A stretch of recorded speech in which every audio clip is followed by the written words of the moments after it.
DAW und das haben sie echt gut gemacht. 65 €. Das Problem von dieser digitalen Musikproduktion in so Programmen ist, ganz tolle, ganz wichtige Funktion. Der Filter ist auch noch ganz wichtig. Von Ableton kommen schon ganz viele Sachen mit. Wahnsinnig viele Möglichkeiten. Zeige ich euch gleich. Schnelldurchgang, sehr mächtig. Es ist halt schon fertig. Das Wichtigste in der modernen Musikproduktion.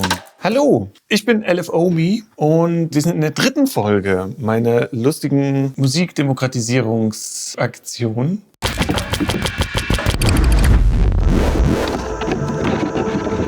Und diesmal möchte ich über das Wichtigste in der modernen Musikproduktion reden. Es ist nicht unbedingt wahnsinnig schön oder sexy oder sowas, aber das Hauptprogramm, mit dem man Musik heutzutage macht, egal welche Musik, also selbst wenn ihr Jazz im Klassikradio hört, der Wahnsinn mit den teuersten Mikrofonen aufgenommen wurde. Es läuft alles in eine sogenannte digitale Audio Workstation, DAW. Und leider Gottes ist das Zentrum unserer modernen Musikproduktion.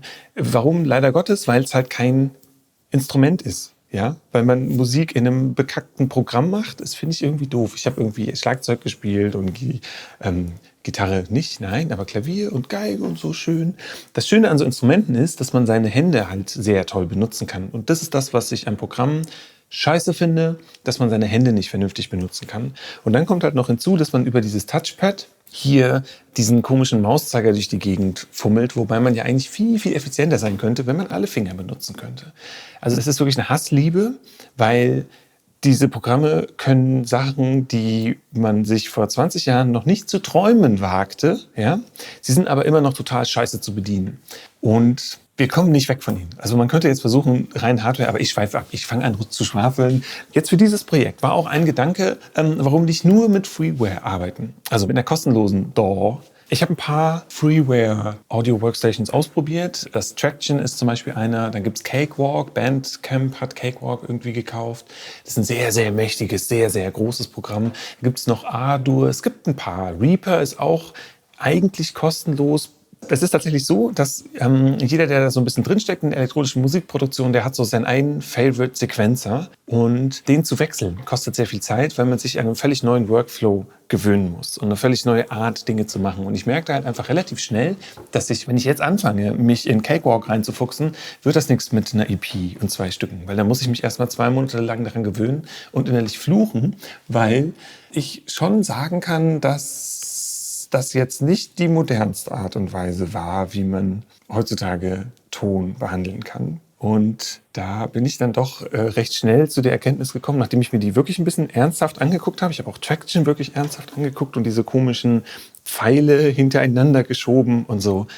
Da dachte ich, nee, ich muss Ableton benutzen, weil Ableton die Software ist, die von den meisten Leuten benutzt wird da draußen, die moderne, die irgendwie spannende Musik machen, sage ich jetzt mal. Der Jazz wird wahrscheinlich in Pro Tools aufgenommen werden, weil Pro Tools eher wie eine Bandmaschine funktioniert. Wie auch immer, ich habe mich jetzt für Ableton entschieden, weil ich kannte das so ein bisschen. Ich habe damit live gespielt, ich habe damit nie produziert. Aber es hat mich auch interessiert, wie ist das eigentlich, mit Ableton zu produzieren. Also habe ich mir eine Lizenz für 3 € gekauft. Und zwar so eine Ableton Live Lite. Das ist das, was die zu so einem Controller zum Beispiel mit dazu werfen. Das Problem dabei bei dieser Lite-Version war, die hat nur 8 Spuren. Die künstliche Beschränkung von Seiten Abletons war ich glaube, die aktuelle hat sogar jetzt 16 Spuren, habe ich irgendwo gelesen, was das schon sehr mächtig macht. Mit 16 Spuren kann man wirklich sehr viel anstellen. Also habe ich Ableton Live Intro gekauft. Das hat 65 € im Ableton Store gekostet. Dieses Intro hat diese tollen Drum-Sampler von Ableton, zeige ich euch gleich, und kann halt 16 Spuren. Audio oder MIDI. Eins von beiden, aber es müssen in Summe 16 Spuren gehen. Man kann die auch gruppieren. Die Gruppe gilt nicht als Gruppe. Die Gruppe gilt nicht als einzelne neue Spur. So, wenn ihr Ableton startet, kommt ihr erstmal in diese Ansicht. Das ist Live 10 Intro. Es kann sein, dass Live 11 nochmal ein kleines bisschen anders aussieht, aber man muss Ableton zugutehalten, dass sie nur sehr dezent Dinge ändern. Deswegen kann man sich da schon echt sehr darauf verlassen, dass das, was ich jetzt erzähle, auch in einem halben Jahr noch gilt. Das ist diese erste Ansicht, die ihr bekommt, wenn ihr Ableton aufmacht. Es gibt grundsätzlich 2 verschiedene Arten, dieses Programm zu füttern. Das ist einmal diese sogenannte Clip-Ansicht. Da gehen Sie davon aus, dass jedes dieser Excel-Tabellen Kästchen ein Loop darstellt und man kann da quasi Daten reinwerfen und dieser Loop, wenn er ans Ende gekommen ist, fängt einfach immer wieder an zu spielen. Das heißt, man hat wie so eine Art Momentaufnahme, in der man auf der vertikalen Ebene im Prinzip eine andere Momentaufnahme reinspringt. Das ist sogenanntes Loop-basierendes Arbeiten. Und das ist tatsächlich relativ clever, wenn man einfach nur mal so Sachen reinwerfen will. Es gibt 2 verschiedene Sorten Spuren. Es gibt die MIDI-Spur, die ist dafür gemacht, dass Instrumente da drauf geworfen werden. Ich kann zum Beispiel, ich nehme mal einen unter dem, hier links, kann man diesen Browser aufklappen und da gehe ich mal auf Mallets, African Bass. Auf eine MIDI-Spur wirft man einen Synthesizer, der einen Ton erzeugt und man gibt ihm Steuerdaten, sogenannte MIDI-Daten, die eigentlich nur die Informationen beinhalten, welcher Ton in welcher Lautstärke wie lange gespielt werden soll. Der Ton an sich kommt dann von dem Synthesizer. Das meint Ableton, wenn Sie von einer MIDI-Spur reden.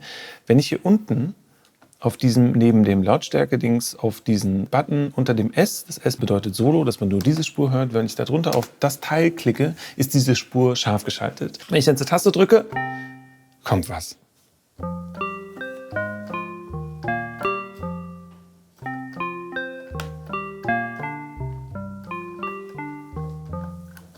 Ich spiele es mal ein.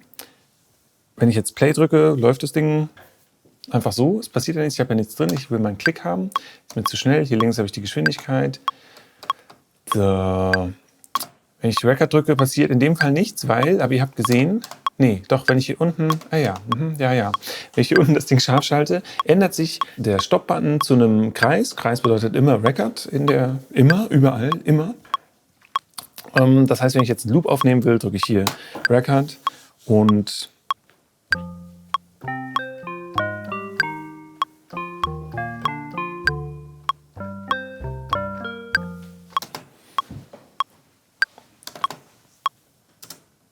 das ist jetzt hier unten drin. Wenn ich einen Doppelklick auf das, was ich gerade aufgenommen habe, mache, dann bin ich hier unten in dem MIDI-File drin. Da kann ich den Startpunkt verändern. Ich kann das Ganze quantisieren, dass es genau auf dem Raster liegt. Ich versuche nur quasi so einen Schnelldurchgang in das Ganze zu machen, dass ihr eine ungefähre Ahnung habt, worum es bei dem Programm geht. Wenn ihr in Details gehen wollt, wie gesagt, es gibt da draußen relativ viele Tutorials, die das sehr, sehr genau erklären. Das will ich jetzt hier gar nicht machen. Aber die Grundlagen will ich mir jetzt nicht nehmen lassen, dass ihr die von mir lernt. Das ist eine MIDI-Spur mit einem Sound, der von Ableton kommt. Dieser Sound kann zum Beispiel, wenn ich jetzt auf die Spur oben klicke und dieses African Bass Teil weglösche und was anderes nehme, zum Beispiel eine Software, die ich selber runtergeladen habe, unter Plugins, Overlay Search, den guten Search, das ist ein kostenloser Synthesizer, den man runterladen kann.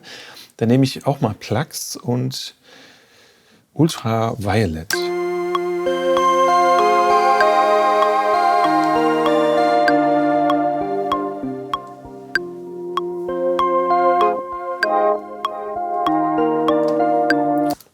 Ihr habt gesehen, ich habe hier diesen Cut-Off mit der Maus bewegt. Das ist natürlich total unergonomisch, wie überhaupt die gesamte Maus. Und das kann ich mir aber auf einen Controller legen. Und zwar muss man da dieses kleine Fensterchen hier aufklappen. So, da sieht man, dass die Auflösung hier ein kleines bisschen klein ist. Wenn ich jetzt den Regler bewege, passiert erstmal gar nichts, weil ich muss Configure drücken. Aha. So. Und jetzt ist dieser Parameter in Ableton quasi aufgetaucht. Wenn ich dann hier oben auf dieses MIDI-Symbolchen gehe, seht ihr, über alles, was ich irgendwie editieren kann, ist so ein blaues Overlay. Und dann muss ich das hier anklicken und das hier. Und schon kann ich den Filter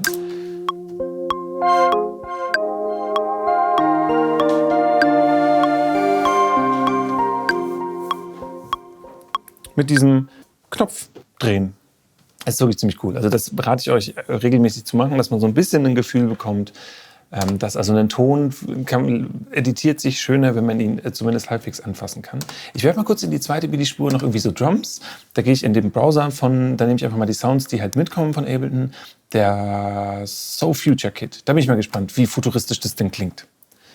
Auch hier muss ich, um das spielen zu können, unten diesen Kasten, er ist automatisch angegangen, sehr schön, vielen Dank Ableton. Das haben die nämlich sehr wohl mitgedacht, dass das Teil dann halt natürlich an sein will.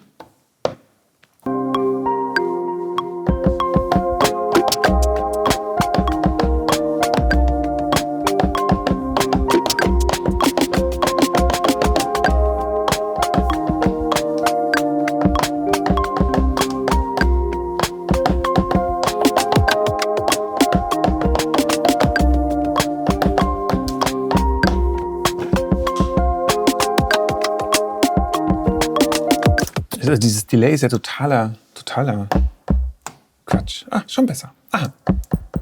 Ja, geil. Geil.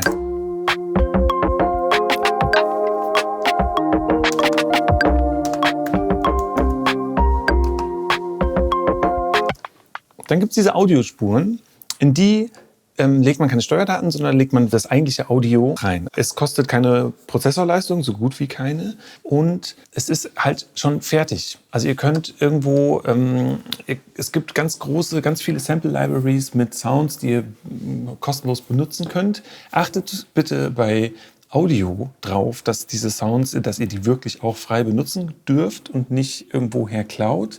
Wenn ihr damit nämlich Geld verdient und ihr kriegt das mit, dass ihr die geklaut habt, dann müsst ihr ihm was abgeben. Es gibt viele Geschichten von erfolgreichen Musikern, die mit geklautem Material einen Hit gelandet haben und dann verklagt wurden und ein schwieriges Leben hatten dafür, dass sie zum Beispiel geklaut haben. Tut es nicht, sondern wenn freie Sachen benutzen, wo explizit dabei steht, dürft ihr benutzen oder einfach selber machen. Selber machen ist eh geiler.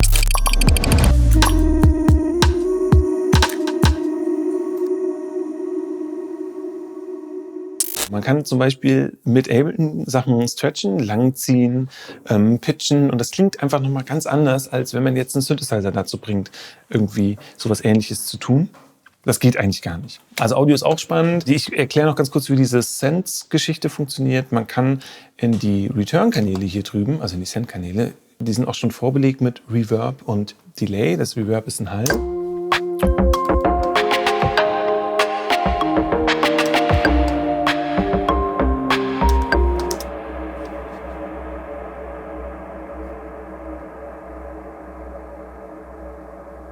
Ich habe die Decay-Time auf 57 Sekunden eingestellt.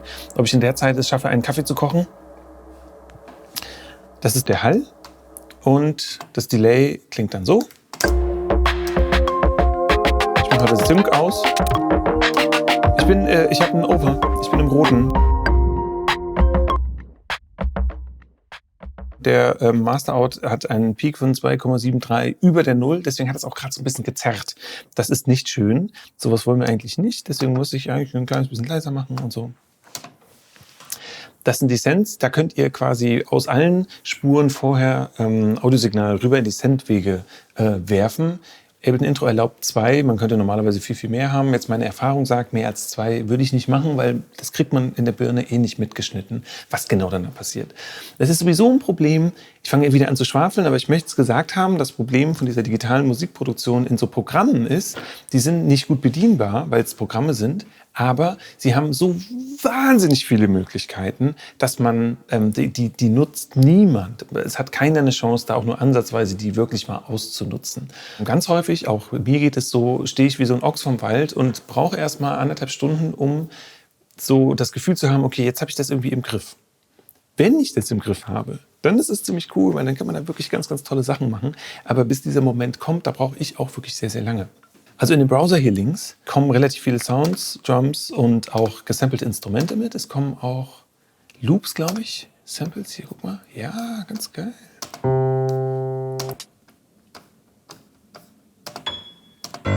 Grand Piano. Eine Guiro. Auf 110 BPM. Geil, die wollen wir doch haben, oder?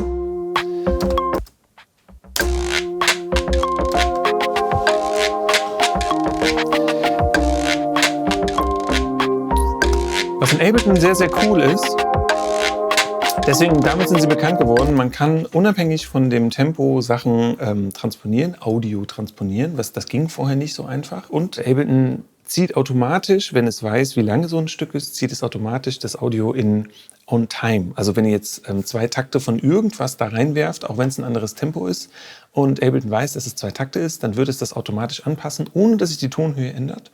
Ihr könnt aber auch unabhängig von der Geschwindigkeit die Tonhöhe ändern. Das Problem dabei ist, das klingt nicht so gut. Also man macht da immer ein bisschen was kaputt. Das kann man aber nutzen, um bewusst was kaputt zu machen. Und da kann man hier wenn man jetzt den Warp muss da an sein, weil Ableton nämlich dann den Warp-Antrieb anmacht, ja, kann man hier so Anker setzen, diese kleinen Pünktchen. Und ich lade euch herzlich ein, diese Pünktchen einfach mal irgendwo nach Bagdad zu ziehen und das Audio so richtig schön zu zerwursteln. Dann passieren nämlich wie ich finde, sehr interessante Dinge. Viel interessanter als der 85.000. monophone Behringer Synthesizer. Entschuldigung.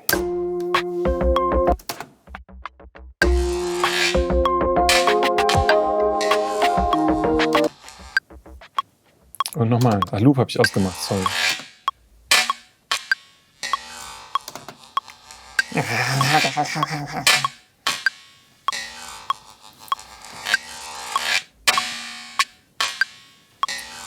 Ja, nehmt was mit eurer eigenen Stimme auf und zieht es in die Länge. Macht nur nimmt das auf. Wollen wir das mal aufnehmen? Komm, das nehmen wir mal auf. Und das in die Länge gezogen. So passieren spannende Sachen. Um Audio aufzunehmen, muss man natürlich einmal das Audiointerface angeschlossen haben, ein Mikrofon haben.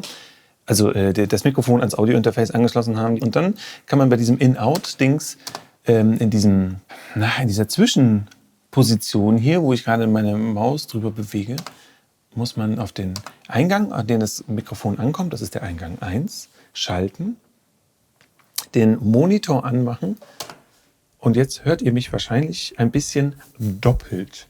Und zwar einmal das echte Signal durch das kleine Mikrofon und dann nochmal das Mikrofonsignal, wie es in den Computer reingeht und natürlich auch wieder rausgeworfen wird. Das Ganze wird aufeinander gelegt und klingt deswegen ein kleines bisschen komisch, weil der Computer diese 10 Millisekunden Zeit dafür braucht.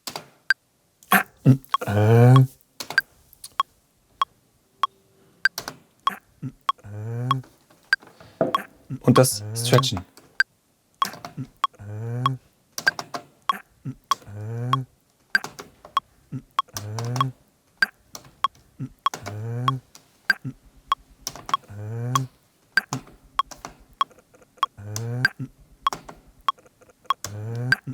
Ja, dieser am Ende, der klang schon ein bisschen arg belämmert, muss ich zugeben.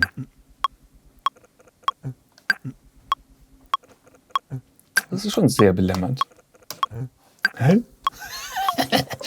Okay, dann kann man egal ob das jetzt ein Synthesizer ist oder ein Audio ist, wo sind wir eigentlich zeitlich? Ich versuche mal hier, da müsst ihr hier mal ein bisschen, das sind ja auch echt Grundlagen, das ist ja wirklich, ihr könnt Effekte auf die Sachen drauflegen. Ihr könnt einmal auf das Audio-Effekte drauflegen und ihr könnt natürlich auf Synthesizer-Effekte drauflegen. Dann von Ableton schon ganz viele Sachen mit, zum Beispiel der Kompressor, den möchte ich euch kurz einmal zeigen, hier drauf. Da kann man nämlich Audio verdichten. Ich dachte, vielleicht erkläre ich das nochmal genauer, weil es leider wichtig ist zu wissen, wie das funktioniert. Jetzt der Ableton-Kompressor, da muss man im Prinzip Thrash, diesen Regler, über dem Thrash steht, den muss man runterziehen.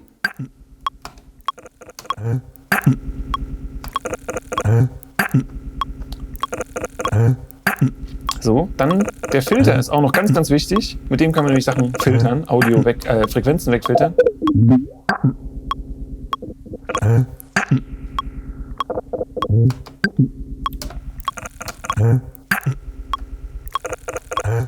Dieses klingt wirklich schrecklich. Das tut mir leid. Das ist mir so rausgerutscht.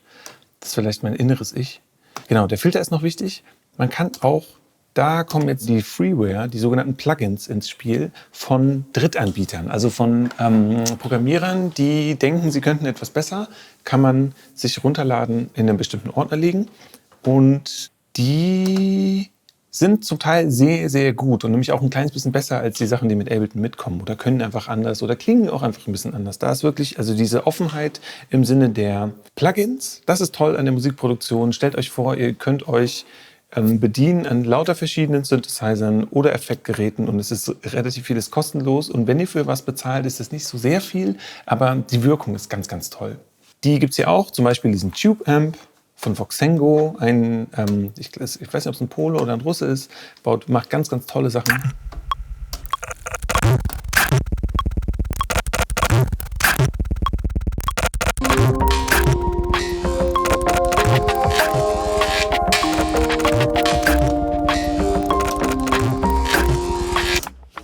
So, jetzt eben gerade waren wir die ganze Zeit in der Clip-Ansicht. Ganz kurz noch, wenn ihr einen Doppelklick auf die Spur oben macht, kommt ihr in diese Ansicht, wo ihr Instrumente und Effekte reinlegen könnt. Wenn ihr einen Doppelklick auf den Clip, den ihr reingelegt habt, macht, kommt ihr entweder in diesen Audio-Editor, wo ihr Sachen stretchen könnt oder schneiden oder hin und her ziehen oder Loops setzen oder halt in den MIDI-Editor, der übrigens in Ableton, das muss ich nochmal ganz deutlich sagen, sehr, sehr, sehr gut ist. So, das ist die Clip-Ansicht. Es gibt aber noch die Arrangement-Ansicht, wo das Audiomaterial nicht loop-basiert auf einer Ebene bleibt und dann, um weiterzukommen im Track, auf der vertikalen weitergeschaltet werden muss, sondern es ist grundsätzlich auf der horizontalen Ebene. Also es ist eine Zeitachse. Ich komme auf diese Clip-Ansicht nicht so richtig klar und relativ schnell werfe ich, wenn ich jetzt mit Ableton arbeite, von der Clip-Ansicht Sachen in die horizontale, in die Arrangement, weil ich da anfangen kann, mir Gedanken über das Arrangement, also die musikalische Geschichte, die ich erzählen will,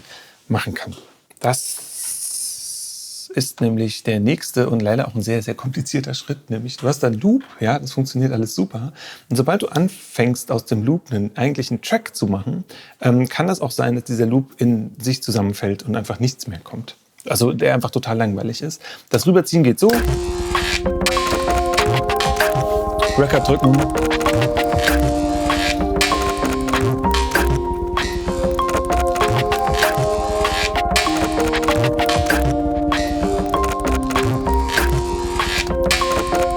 Diesen Button hier drücken und schon sind wir in der Arrangement-Ansicht und können hier.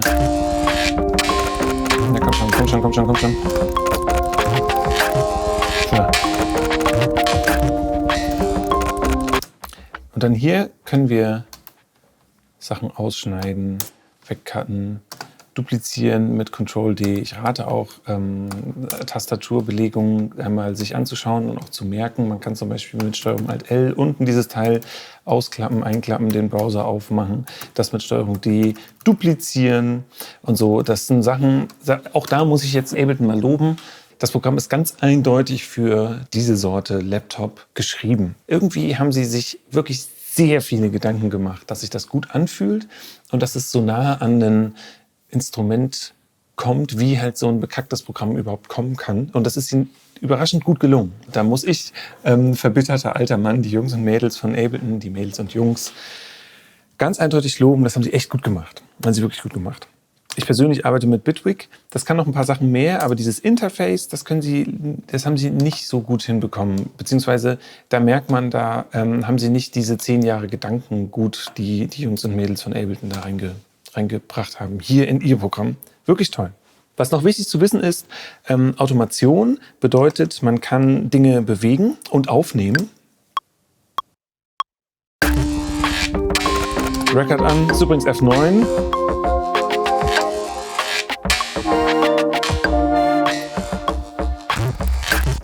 Und dann gibt es diesen Modulationsmodus. Hier ist, glaube ich, B.